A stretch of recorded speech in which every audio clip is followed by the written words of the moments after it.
Olá pessoal, sejam muito bem-vindos a mais essa aula de resolução de biologia. Hoje nós vamos resolver a FUVEST 2021, segunda fase, provinha de segunda fase linda, com 6 questões de biologia. Acompanha comigo aqui a resolução da primeira questão. Uau, olha o tamanho dessa questão, olha esse gráfico gigante, olha esse enunciado, mas não fique nervoso. Vamos analisar que vocês vão ver que é bem tranquila de fazer a prova, bem tranquilinha de fazer a prova, tá bom?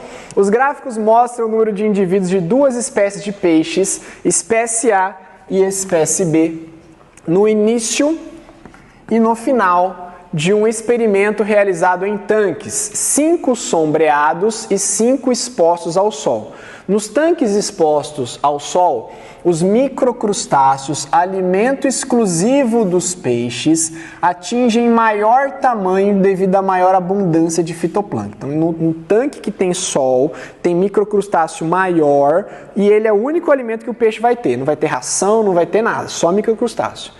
Por outro lado, nos tanques sombreados, há menos fitoplâncton e microcrustáceo atinge um tamanho menor. Os peixes da espécie A alimentam-se somente de microcrustáceos pequenos, enquanto os peixes da espécie B, eles se alimentam de microcrustáceos de todos os tamanhos, inclusive os pequenos, tá?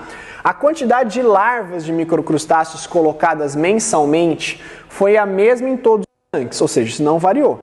A capacidade de suporte de cada tanque foi de 100 peixes, ou seja, não podia ter mais que 100 peixes aqui. O que significa, gente? Não é esse 100, tá? É a soma dos peixes, ok? Então, se um subir, o outro vai ter que descer, porque só cabe 100 peixes ali. Não dá para chegar as duas barrinhas até o 100 dá 200, não dá, tá? Então tem essa relação aqui. Então, o início do experimento, espécie A, você tinha lá, aqui eu tenho que comparar, na verdade, não as duas barrinhas aqui, tá? Mas eu teria que comparar a barrinha azul da espécie A com o azul da espécie B. Aqui, ó, no início do experimento foram colocados 50 peixes da espécie A no tanque sombreado, 50 peixes da espécie B no tanque sombreado. No início do experimento foram colocados 50 peixes da espécie A no tanque com sol e 50 peixes da espécie B no tanque com sol. Aí o outro gráfico, fim do experimento. Os 50 peixes da espécie A no tanque sombreado foram mantidos. E os 50 peixes da espécie B no tanque sombreado também foram mantidos. Ou seja, o tanque sombreado não teve muita oscilação entre o início e o final do experimento. Tá? Parece que eles conseguiram ali harmonicamente viver os peixes da espécie A e espécie B no tanque sombreado. Não aumentou nem diminuiu ninguém. Mas olha a diferença do tanque com sol. A espécie A caiu para cerca de 20 peixes aqui, enquanto que a espécie B subiu para 80. Lembra que a soma dos dois ali tinha que ser cerca de 100, porque não podia ultrapassar 100, que era a capacidade de suporte. Então, para que uma pudesse crescer, a outra tinha que diminuir, tá? Para isso dar certo. Aí tem as 3 perguntas. Qual foi a razão, ao final do experimento, entre o número de indivíduos da espécie B nos tanques expostos ao sol em relação ao número de indivíduos dessa mesma espécie nos tanques sombreados? Qual foi a razão? A razão não é um motivo, tá, gente? Quando eu li pela primeira vez, eu falei, qual foi o motivo? Eu tentando pensar no motivo. Que motivo levou? A razão é você pegar a quantidade de indivíduos da espécie B, né, no final do experimento, né? É isso mesmo?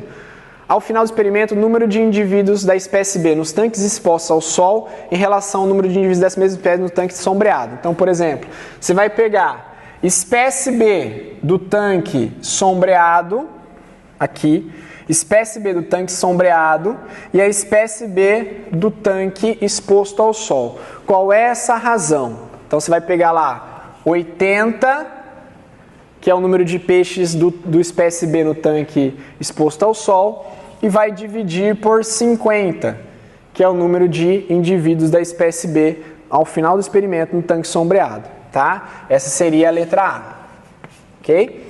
A letra B, considerando apenas os tanques expostos ao sol, então sol exposto ao sol tem que ser a barrinha laranja. Desenhe no gráfico da folha de respostas uma linha que indique como variou a razão entre o número de indivíduos da espécie B e o número de indivíduos da espécie A no início ao fim do experimento. Então, no início, barrinha laranja, eu tinha 50 indivíduos da espécie B e 50 indivíduos da espécie A. No fim, eu tinha 80 indivíduos da espécie B e 20 indivíduos da espécie A. Como é que variou isso aqui? Razão. Razão. Como é que vai variar? Isso é o início e no fim, tem que marcar no gráfico. Cite a interação biológica entre as duas espécies de peixes que explica a diferença do número final de indivíduos dessas espécies nos tanques expostos ao sol. O que aconteceu ali, que quando começou, estavam os dois com 50 peixes e depois subiu um e caiu o outro. Que relação é essa entre os dois? É uma relação desarmônica, né? Acredito eu, porque o peixe A, a espécie A diminuiu. Mas é uma relação do quê? O que eles comem? Mesma coisa. Então, que relação é essa? Uma competição. Tá bom? Uma linha só que eu tenho que fazer? Hã? Uma linha só. Não vou fazer aquelas duas. Não, é uma linha entre o começo e o fim. Tá? Prontos para a resposta? Sim.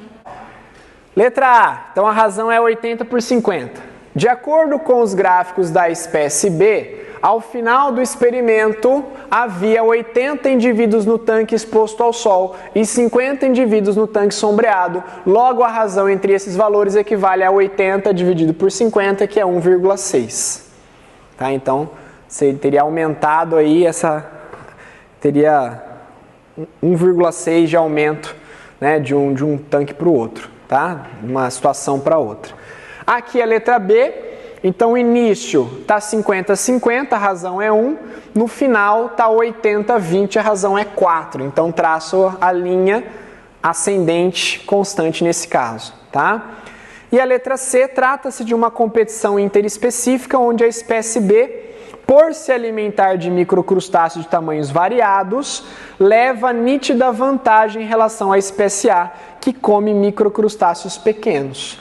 Tá? Porque eu tenho o quê? Mais opção de alimentação. Se ele tem mais opção de alimentação, ele come mais, cresce mais, ocupa mais espaço e a competição entre eles ele leva vantagem. Ok? Questão 2 da FUVEST é uma questão de genética, que mistura genética e mistura também biologia, genética molecular com DNA, e diz o seguinte: a hemocromatose juvenil é uma doença rara que pode ser causada por mutação no gene HJV, a qual resulta em proteínas hemojuvelina com função comprometida. Nessa condição, o indivíduo acumula muito ferro proveniente da alimentação em seu organismo, que pode levar à falência de órgãos como fígado, pâncreas e coração. Diversas mutações já foram associadas a essa forma de hemocromatose juvenil, dentre elas, substituição do aminoácido glicina na posição 320 pelos aminoácidos valina ou alanina, sigla essa, glicina 320 vira valina, glicina 320 vira alanina e a forma do códon de parada prematuro. O heredograma a seguir apresenta uma família na qual uma pessoa afetada. Heredograma. De cara, eu olho aqui e eu automaticamente já penso em fazer pais iguais com filho diferente. O diferente é o recessivo, tá? A maioria das vezes dá certo, às vezes não dá, né? Às vezes, se for uma herança ligada ao sexo, tem que olhar se a mulher afetada, se for dominante, obrigatoriamente o pai tem que ser dominante. Se fosse recessivo, uma mulher afetada, obrigatoriamente o pai deveria ser doente, tá? Quer dizer, não, deveria ser doente, ele não é, tá bom? Nesse mesmo caso, qualquer uma das heranças, a mulher sendo afetada, o pai deveria ser afetado, sendo ela recessiva ou dominante, tá? Quer dizer, nem necessariamente, mas enfim. Cite uma complicação para a saúde humana decorrente da insuficiência do pâncreas. Pâncreas. Eu posso ter a parte endócrina, que vai produzir insulina e glucagon. Tá? E eu tenho a parte exócrina do suco pancreático.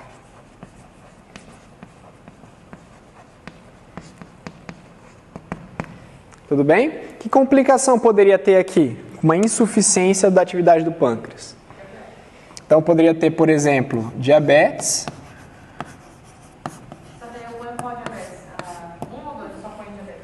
Esse pode pôr diabetes só, se você não tem certeza. Porque teoricamente seria do tipo 1, que ela passaria a ser insulino dependente. Entendeu? Insulino dependente.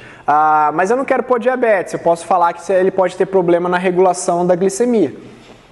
Porque ele estaria envolvendo glucagon também, entendeu? Eu não quero pôr diabetes, eu sou inseguro para pôr diabetes, não sei se é diabetes. Então você vai ter um problema na regulação da glicemia sanguínea. Pronto, tanto na insulina quanto no glucagon, tá? E aqui eu posso ter algum problema digestório, da digestão. Porque se eu não tiver suco pancreático, digestão. Se eu não tiver suco pancreático, eu não vou ter enzimas digestivas, eu não vou ter o bicarbonato, que vai neutralizar a acidez do quimo que vem do estômago, tá? Então, assim, eu vou ter problemas digestivos com a falência do pâncreas, tá? Pela análise do heredograma, qual é o padrão mais provável de herança genética da hemocromatose juvenil? Justifique sua resposta. Autossômica recessiva, porque eu tenho uma mulher 4-2 afetada, filha de pais 3-2 e 3-3, que não tem a doença e provavelmente são heterozigotos. Tá? Aqui é um pouquinho mais complicadinha a terceira alternativa, pelo trabalho que a gente vai ter que ter. Considere a sequência parcial de RNA mensageiro da hemojuvelina selvagem. Os números acima das trincas de nucleotídeos indicam a correspondência dos aminoácidos. Então, tem lá, RNA 5 linha, blá, blá, blá, 318, 319, 320. É isso que eu quero. 321, 322, assim vai, tá? Considerando apenas um evento de mutação para cada caso, que alteração na trinca 320 do RNA mensageiro leva à substituição do aminoácido glicina por, primeiro caso, por valina, segundo caso, por alanina, terceiro caso, pelo códon de parada? Então tem que responder, caso 1, caso 2, caso 3. Qual foi a alteração no caso 1, qual foi a alteração no caso 2, qual foi a alteração no caso 3? O que acontece com a estrutura primária da proteína no caso de haver um códon de parada prematuro no RNA mensageiro? O que eu vou ter que fazer, gente? Se tem essa tabela aqui, como é que chama essa tabela? Código genético. Isso aqui chama-se código genético. Se tem o código genético aqui, eu tenho que usar, tá? Então, por exemplo, qual é o seu códon original? 320GGA. Esse é o meu original. Ele quer o primeiro caso, valina. Você vai procurar na valina e você vai ter só uma chance de trocar uma guanina por qualquer outra coisa. O que nestes, para virar valina, eu tenho que trocar? Olha lá. Só pode trocar um. Qual que é o único códon que termina com ali? GUA. Então, eu não posso trocar dois. O único que eu troco uma posição é GUA, ou seja, eu troco o segundo G pelo U. Aí eu vou virar a valina. Agora o próximo caso. Próximo caso é o quê? Alanina. Cadê a alanina? Tá aqui, ó. Qual desses códons ali, se eu trocar um G de GGA, vira um códon de alanina?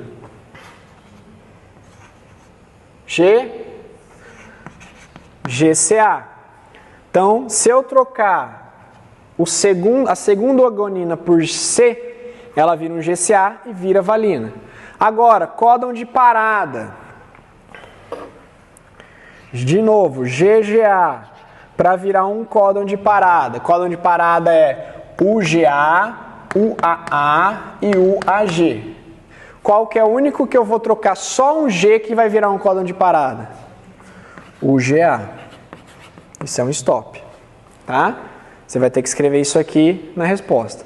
Outra, ainda na pergunta, na letra C.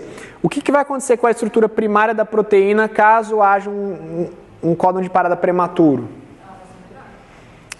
A sequência, né, a estrutura primária vai ser menor do que o ideal, E qual vai ser a consequência disso? Ela não vai formar uma estrutura secundária adequada, uma terciária adequada e, consequentemente, a função da proteína vai ser afetada. Tá bom? Vamos ver o que eu respondi aqui. Ixi, até assusto com minha letra aqui. Ó, primeira, o pâncreas é responsável por uma função endócrina de produção de insulina e glucagon e também pela função exócrina do suco pancreático. Sendo assim, a insuficiência do pâncreas poderia causar problemas hormonais como diabetes e digestivos pela falta de enzimas no intestino, tá?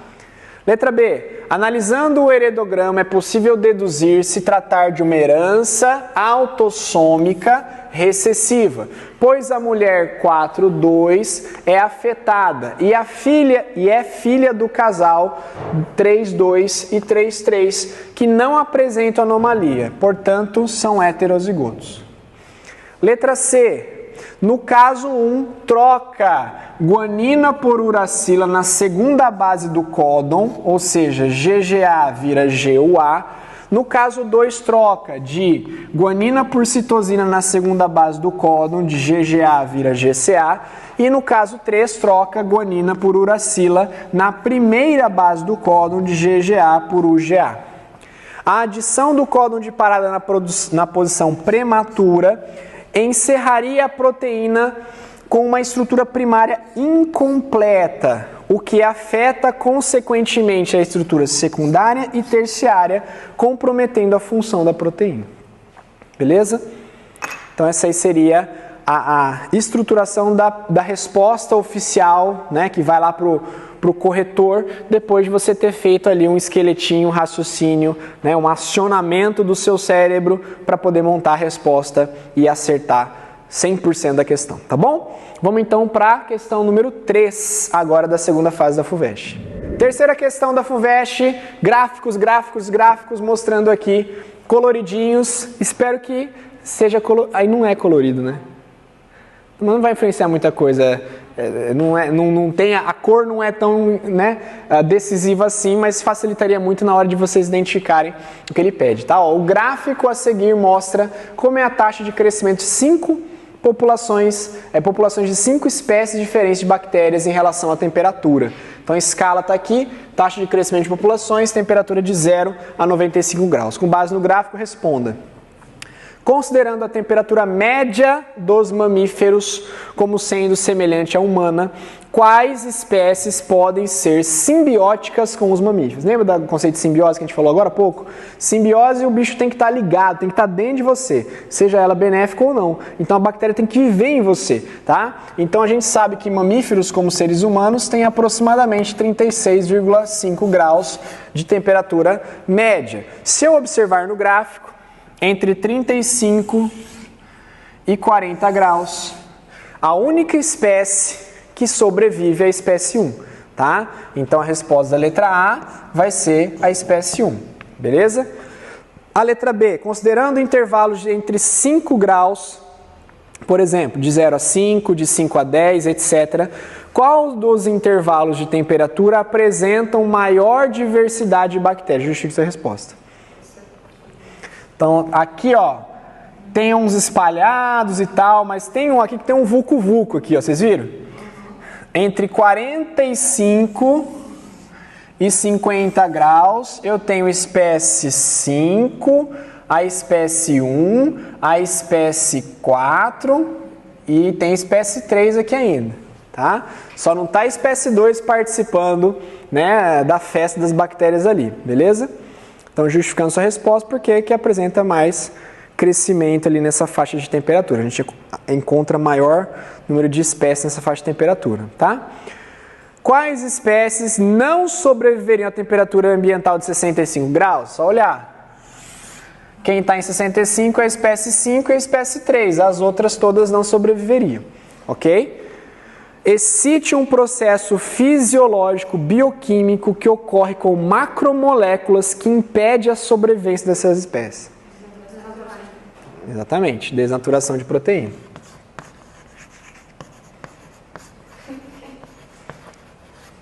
Essa não foi difícil, hein? Essa foi de boa. Resposta. Letra A. O corpo humano apresenta temperatura média em torno de 36 graus e meio. Observando o gráfico, a espécie 1 sobrevive melhor a essa temperatura, podendo ser simbiótica com o mamífero. Letra B. O intervalo entre 45 e 50 graus apresenta crescimento das bactérias, maior crescimento, esqueci, né? Não maior, né? Porque tem umas que não são maior, apresenta só o crescimento mesmo, das bactérias da espécie 1, 3, 4 e 5, com exceção da espécie 2, que não apresenta nenhuma adaptação para viver a essa temperatura. E em uma temperatura de 65 graus, apenas as espécies 3 e 5 seriam encontradas. As espécies 1, 2 e 4 não sobrevivem, provavelmente devido ao processo de desnaturação proteica que interfere no metabolismo celular. Porque, eu não coloquei, mas desnatura-se as enzimas e sem enzimas elas não conseguem sobreviver, tá bom? É isso aí.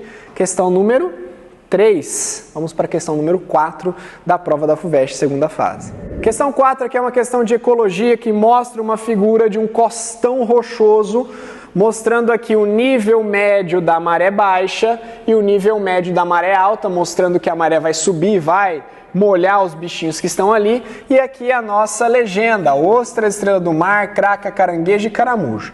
Aí ele fala o seguinte: qual é o organismo que apresenta maior densidade populacional neste trecho de costão rochoso apresentado no esquema? Craca. Muito simples.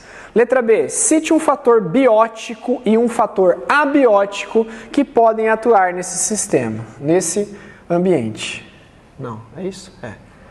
Vamos lá. Um fator, não é para 3, é um fator, que você acha mais importante, mais decisivo, tá? Biótico. Biótico envolve um ser vivo. Eu vou falar 2. Era para falar um só, vou falar 2, tá bom?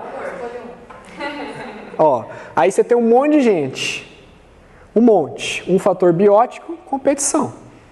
Competição, estou competindo com um craca, com estrela, pelo mesmo lugar. Competição, provavelmente, tá? Se você quiser dar uma outra resposta, você pode falar predação. Um predador, tem um predador ali que vai interferir, né, nesse ambiente, tá bom? Eu vou colocar aqui competição ou predação, mas na sua resposta vai dar só uma. Beleza? Mesma coisa aqui. Quais fatores abióticos podem atuar? O que é fator abiótico? É o que não influencia em ser vivo. Eu tenho vários corretos, tá, gente? Vários. Não tem um só. Vários. Se você citar só um, escolhe um. Eu escolho um. Salinidade. Estou no mar. Mas posso ter o quê? Temperatura.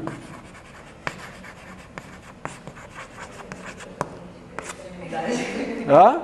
Gostei mais de temperatura, mas já tinha escrevido salinidade. Que provavelmente é negócio de temperatura, não de salinidade. A salinidade é bom, pô. Estão falando no mar, não tá?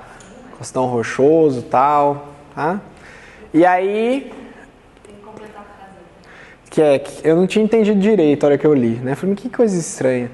Com relação ao esquema, preencha as lacunas da frase, que eu não tinha visto a frase na folha de resposta, né? Que se encontra na folha de resposta. Aí eu falei, utilizando os níveis de organização a seguir, é possível fazer ajustes de concordância no plural e singular. Aí o bocozão, quando leu a primeira vez, eu fui ver se tinha algum erro aqui. Falei, molécula, célula, mas será que é moléculas dentro da célula, né? Será que são células no tecido? Porque ele mandou corrigir o plural, né? O singular é o plural. Aí eu fiquei olhando, né? Falei, mas tá tudo certo, não tem erro aqui de ordem, né? Aí que eu fui pra folha de resposta e vi a resposta certa, tá bom? Então, a letra A, a maior densidade de população é de cracas. Letra B, um fator biótico, predação, né? Podia ser competição. E um fator abiótico, aí aqui, salinidade. Temperatura, nível de maré. Aí que foi aquilo que eu falei para vocês. Se o cara for crítico, ele vai falar salinidade, ele vai aqui, pronto, nem vai ler os outros. Aí se você colocou uma coisa errada aqui, mas você colocou certo aqui, ele vai olhar o errado e vai botar o primeiro, não vai nem ler o certo. Nível de maré é chovendo, que estava escrito aqui. Nível médio da maré baixa na folha. Pois é, mas pode influenciar, né? Aí eu tenho, costão rochoso é um ambiente característico dos ecossistemas costeiros, né? Muito comuns nas áreas litorâneas do Sudeste brasileiro, limítrofes com os biomas Mata Atlântica. O esquema mostra uma comunidade de invertebrados formado por populações de 5 espécies, tá? Beleza? Questão 4 da FUVEST. Vamos agora para a questão 5 da FUVEST, segunda fase 2021. Questão 5 da segunda fase da FUVEST, nós temos uma questão de sistema imunológico associado com a Covid-19, com o SARS-CoV, tá? Analise a resposta imunológica à infecção do organismo pelo coronavírus do tipo SARS-CoV-2 associado à Covid-19. A variação na quantidade de vírus no organismo, os sintomas quando presentes e as possibilidades de diagnóstico da infecção por os 2 métodos X e Y ao longo de 20 dias pós a infecção. Então tem aqui 2 gráficos que eu preciso olhar com muito cuidado. De 0 a 12 horas, o SARS-CoV entrando pelo epitélio pulmonar e os fagócitos realizando a fagocitose. Tem aqui o vírusinho dentro da célula fagocitária aqui, tá? De 7 a 20 dias, linfócitos B já com imunoglobulinas produzidas reconhecem o vírus, estimula a proliferação, né, por células de memória, tá? E produzem anticorpos. Aí no outro gráfico eu tenho término da febre e início de outros sintomas com 5 dias. Só que nós temos uma curva de quantidade de vírus. A quantidade de vírus até o 5º dia aumenta muito e depois a quantidade de vírus cai até o 15º dia. Aí eu tenho a curva de eficácia do diagnóstico do método X, que provavelmente é por diagnóstico de anticorpos, tá? E aqui a curva de quantidade de vírus, que é do método Y, aqui ó, diagnóstico do método Y é de 2, 3 dias até 15 dias mais ou menos, tá? Então, esses 2 gráficos vão responder as perguntas pra gente. Cite uma função da febre nos primeiros 5 dias de infecção pelo SARS-CoV-2. Para que serve a febre, pessoal? A febre serve para elevar a temperatura do corpo, principalmente, né? Eu até falo, é para você ficar com indisposição, para você não sair de casa, para você não ir para balada com febre. Tem um fundinho de verdade, né? Mas é claro que não vai colocar isso na prova da FUVEST, que é para você não sair para ir para balada, para você ficar em repouso. Basicamente, a temperatura mais alta aumenta ou dificulta a multiplicação dos vírus, eles têm mais dificuldade de se multiplicar, e também aumenta a ativação do sistema imunológico, aumenta a atividade das células fagocitárias, aumenta a atividade dos linfócitos para a produção de anticorpos. Então, de certa forma, nessa temperatura entre 38 graus mais ou menos, é uma temperatura ótima para o seu sistema de defesa agir contra os invasores, tá? Dos métodos citados, identifique e justifique aquele mais indicado para o diagnóstico de infecção de SARS-CoV pela presença de anticorpos. Olha, se os anticorpos são produzidos entre 7 e 20 dias após a exposição, o método mais adequado para detecção de anticorpos é o método X, que ele vai detectar, neste caso aqui, os anticorpos. Apresentado em qual dia após a infecção diagnóstica será mais preciso? Será em torno do 20º dia, onde eu tiver maior nível de anticorpos no sangue, tá bom? E aí a última questão, letra C, a resposta imunológica à infecção de SARS-CoV-2 pode provocar inflamação pulmonar. Isso resulta em acúmulo de líquido nos pulmões, o que prejudica a troca gasosa, diminuindo a saturação de oxigênio no sangue. Ele só está contando a história, não está perguntando nada. Como o acúmulo de líquidos nos pulmões interfere nas trocas gasosas? Lembra que troca gasosa é uma difusão por uma membrana bem fininha, que é a membrana plasmática, e os gases se difundem por ela, tá? Quando eu tenho acúmulo de líquido no pulmão, eu preencho esse espaço com líquido. Eu vou afastar o oxigênio da superfície de troca. Então ele tem dificuldade de passar pelo líquido, se difundir pelo líquido acumulado até chegar do outro lado e passar pela membrana. Eu diminuo o contato do oxigênio com a superfície de troca gasosa, com os pneumócitos do tipo 1, né, que seriam aqueles lá dos pulmões. E se eu diminuo a quantidade de oxigênio no sangue, teoricamente eu vou aumentar eu vou diminuir o pH, vou aumentar a acidose, porque eu vou ter mais gás carbônico sendo transportado pela hemoglobina, por exemplo, tá? Então, nesse caso, aumenta uma acidose sanguínea, eleva-se a acidose sanguínea pela falta ou pela diminuição da quantidade de oxigênio, beleza? Vamos ver aqui a resposta. Já deu tempo aí de vocês pensarem, estruturarem a resposta de vocês, imagino eu, tá? Essa foi aquela que eu coloquei, essa aqui. Bom, primeiro da febre. A febre tem por função aumentar a atividade e a multiplicação das células de defesa, como fagócito. Fagócito está incluso macrófagos e neutrófilos, tá? E linfócito do tipo B. Linfócito B é o cara que produz anticorpos. Lembra que o linfócito T4 é o cara que o HIV ataca. É o T4 que ativa o linfócito B. O linfócito B se transforma em plasmócito e o plasmócito também produz anticorpos no sangue, tá? No tecido, além de diminuir a atividade da replicação dos vírus, ok?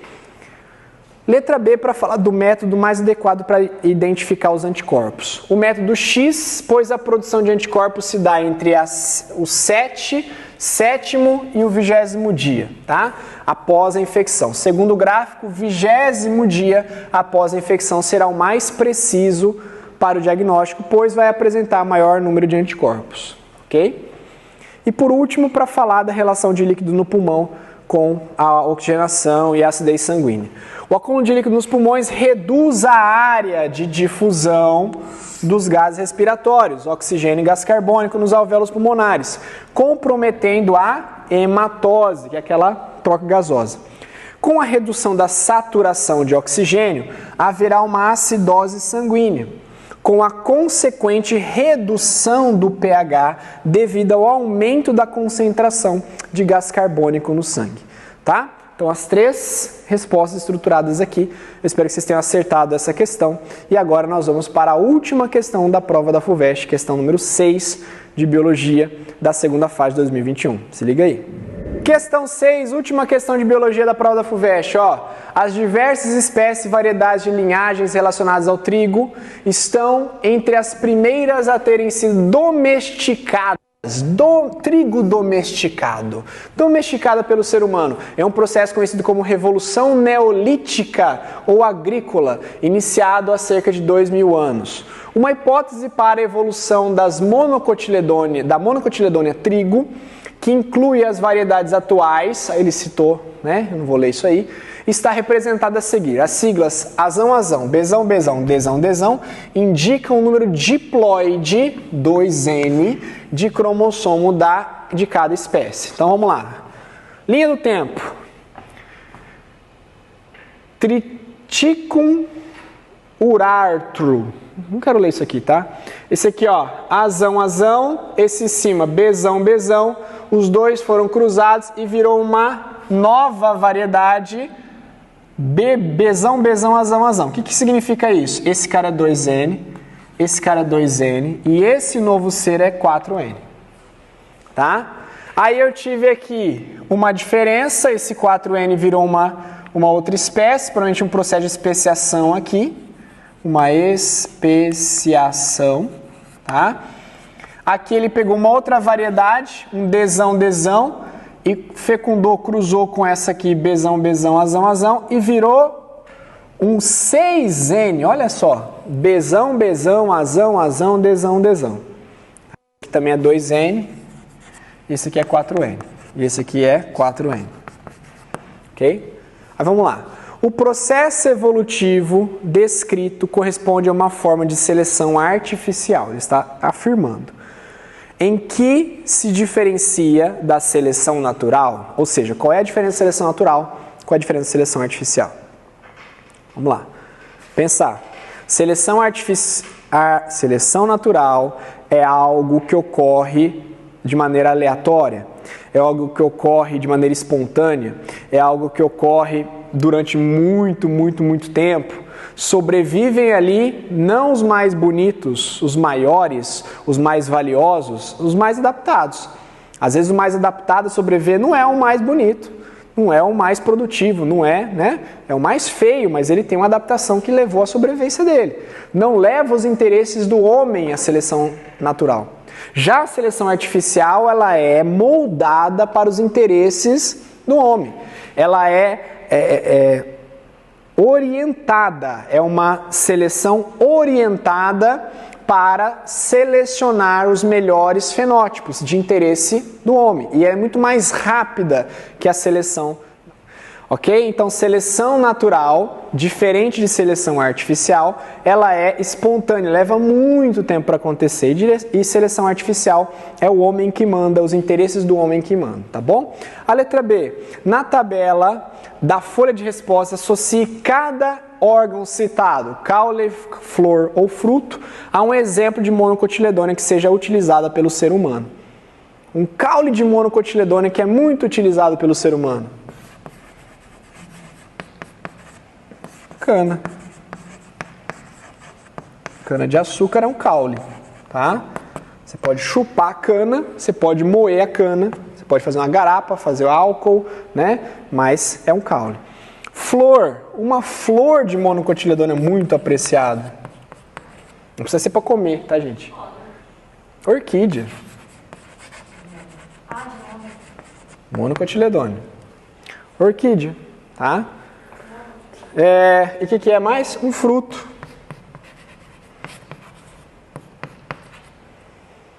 Um fruto de monocotiledônia. Pode ser um milho. Pode ser o arroz. Tá? Ó, o coco. O açaí. Beleza? Última. Indique a ploidia de Triticum turgidum durum, que difícil. Triticum astivum, né? Eu tinha que fazer um treinamento antes para ler isso aqui, né? Considerando 2N igual a 14, o genoma ancestral de Triticum urartu, a Aeglus hospis e Aeglus hospis troxicus, né? Vocês entenderam, tá bom? Resposta. Tem na folha de resposta? Tem, né? Na folha de resposta tem um esqueminha, né? Não tem? Ah, então. Ah, era só para escrever? Ah, entendi. Mas eu vou fazer aqui em cima. Ó.